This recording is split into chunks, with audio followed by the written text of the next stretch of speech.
Hello viewers, इस video में zero reading, no booting, no trigger के सारे स्टेप्स डिस्कस करेंगे।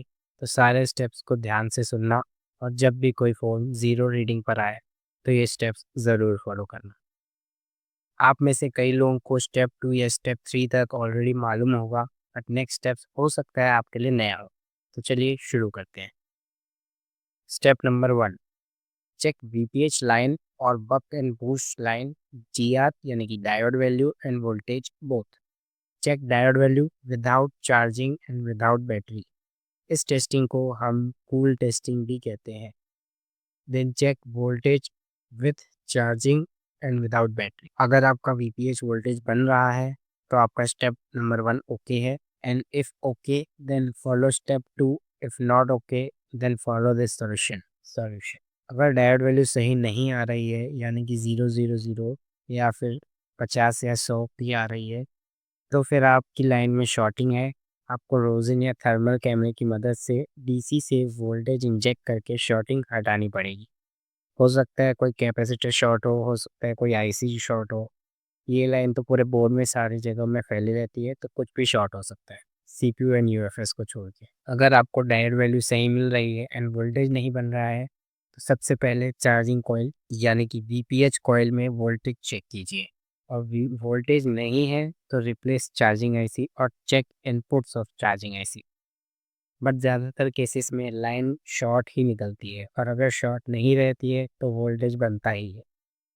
स्टेप नंबर 2, अगर आपका वीपीएच लाइन में वोल्टेज ओके है तो फिर आपको नेक्स्ट पावर बटन की पिन में वोल्टेज एनसीआर चेक करना है, क्योंकि अगर पावर बटन की लाइन में ही गड़बड़ी होगी तो फोन ट्रिगर कैसे होगा। पावर बटन की पिन में वोल्टेज सीपीयू टाइप पर डिपेंड करता है, एमटीके और कॉलकॉम।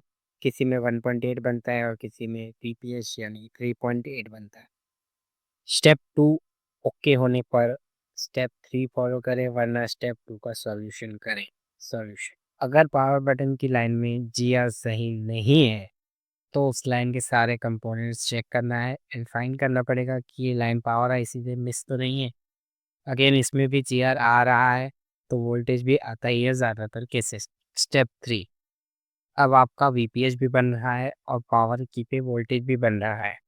नेक्स्ट अब आपको सारी की सारी बक कॉइल्स पे जीआर चेक करना है, क्योंकि इनमें से एक भी लाइन अगर शॉर्ट होगी तो फिर आपका फ़ोन ज़ीरो रीडिंग पे चले जाएगा।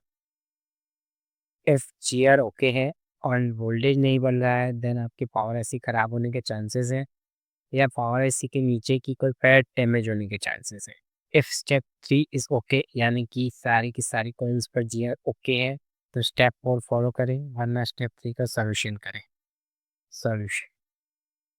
अगर कोई भी कॉइल शॉर्ट आती है तो उसके दो ही कारण होते हैं, या तो पावर आईसी से शॉर्टिंग है या तो सीपीयू से शॉर्टिंग है, क्योंकि इनके बीच के कंपोनेंट्स कभी भी शॉर्ट नहीं होते हैं। इसके लिए अगर आपके पास थर्मल कैमरा है तो आप वोल्टेज इंजेक्ट करके थर्मल पे देख सकते हैं कि शॉर्टिंग कहाँ से है, और अगर नहीं है तो पावर आईसी उठा करके चेक कर सकते हैं शॉर्टिंग। अगर शॉर्टिंग हट जाती है तो पावर आईसी शॉर्ट है आपकी, और अगर रहती है शॉर्टिंग तो सीपीयू से प्रॉब्लम है। स्टेप 4, अगर स्टेप 3 तक सारा कुछ ओके है, यानी कि बक कॉल्स पर चीयर आ रहे हैं, तो स्टेप 4 में पावर आईसी को रिमूव करके उसके नीचे की वीपीएच लाइन की पेड वैल्यू बोर्ड में चेक करना पड़ेगा, क्योंकि अगर एक भी पॉइंट पर पावर आईसी के नीचे वीपीएच नहीं गया तो पावर आईसी अपना आउटपुट नहीं देगी, बक वोल्टेजेस नहीं बनेंगे, और जब तक सीपीयू को वोल्टेज नहीं मिलेगा तो आपका फ़ोन जीरो रीडिंग पर रहेगा।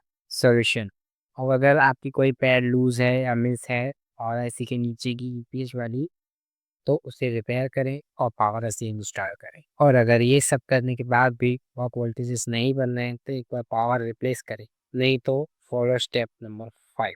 Step number 5, check crystal IC pad value and crystals frequency.